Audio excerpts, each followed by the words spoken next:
আসসালামু আলাইকুম। চলে আসলাম বরিশালে। হঠাৎ করেই বরিশালে আসাটা আসলে চমক। তো বরিশালে আসলে আমার কিছু সৌন্দর্য নিজেকে মুগ্ধ করে। বরিশালের অনেকটা সৌন্দর্য জায়গা আছে। তার ভিতরে ধান, নদী, খাল ৩ মিলে হইছে বরিশাল। তো এখানে ৩০ গোডাউন। এই জায়গাটায় আসলে যেতে হলে অনেকগুলা জায়গা একসাথে পড়ে।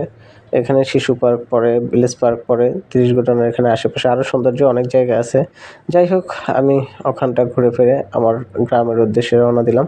তো আমি আসলাম বেলতলা খেয়াঘাট। বেলতলা খেয়াঘাট থেকে আমি যাব চরমোনাইয়ের উদ্দেশ্যে।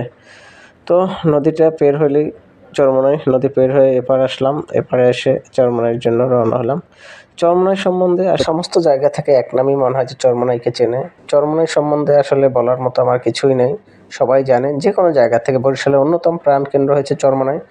তো চরমোনাই থেকে বাসায় চলে আসলাম। আমার কলিজার আব্বুটা আমাকে আগায় নিতে আসছে, মোহাম্মদ আসাদ হাসান জায়ান। বাবাকে নিয়ে বাসায় রওনা দিই। তো বাবুকে নিয়ে বাড়ি চলে আসতেই বাবু রেডি হয়েছে, নানু বাড়িতে যাবে। বাবা আমায় পেয়ে খুব আনন্দিত। বাবু নানু বাড়ি যাওয়ার জন্য পুরোপুরি রেডি। সে আমার সাথে রওনা দিছে, নানু বাড়িতে যাবে। একটুক সময়ের ভিতরে আসলে বোঝেনি তো, এখানে সময় দেওয়া খুবই ডিফিকাল্ট। সো আমরা তারা তড়িঘড়ি করে রওনা দিলাম। রওনা দিয়ে চলে আসলাম আমার নানু বাড়িতে। নানু বাড়ি ছোটো ভাইরা বলল, ভাইয়া ফুটবল খেলার তারিখ আছে, চলেন আজকে ফুটবল খেলতে হবে। ওকে, টুর্নামেন্টের খেলা। আমরা একটা গাড়ি নিলাম, গাড়ি নিয়ে রওনা হলাম। উদ্দেশ্য হচ্ছে চরমোনাই নদীর পাড়। চরমোনাই নদীর পাড়ে আজকে ফুটবল খেলা অনুষ্ঠিত হবে। যাই হোক, এখানে আমাদের সাথে কিন্তু মেসি আছে, অবশেষে রোনালদো আছে।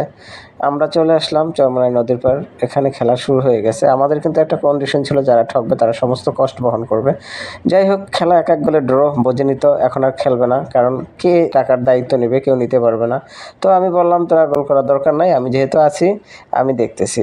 তো ওদেরকে বুঝিয়ে বাজিয়ে যেভাবে হোক ম্যানেজ করলাম। ঠিক আছে, সমস্ত খরচ আমি তোদেরকে দিয়ে নেব, ভাইয়া যেহেতু দেবে। ওরাও খুব খুশি হলো। চল আনন্দ করে নদীতে গোসল করি। অনেক দিন পর নদীতে গোসল করা হয় না। নদীতে গোসল করার মজাই আলাদা। যারা নদীতে গোসল করছেন তারা অবশ্যই বোঝেন। অনেক বড় একটা নদী। এখান থেকে লঞ্চ আসা যাওয়া করতেছে। তারপরে আবার এখান থেকে চরমোনাই দেখা যাচ্ছে। জায়গাটা আসলে অসাধারণ। আমরা নদীতে সেই ছোটোবেলার মতো একদম মনের ইচ্ছে মতো গোসল করে অনেক সময় নিয়ে আমরা এখানে গোসল করলাম। আনন্দ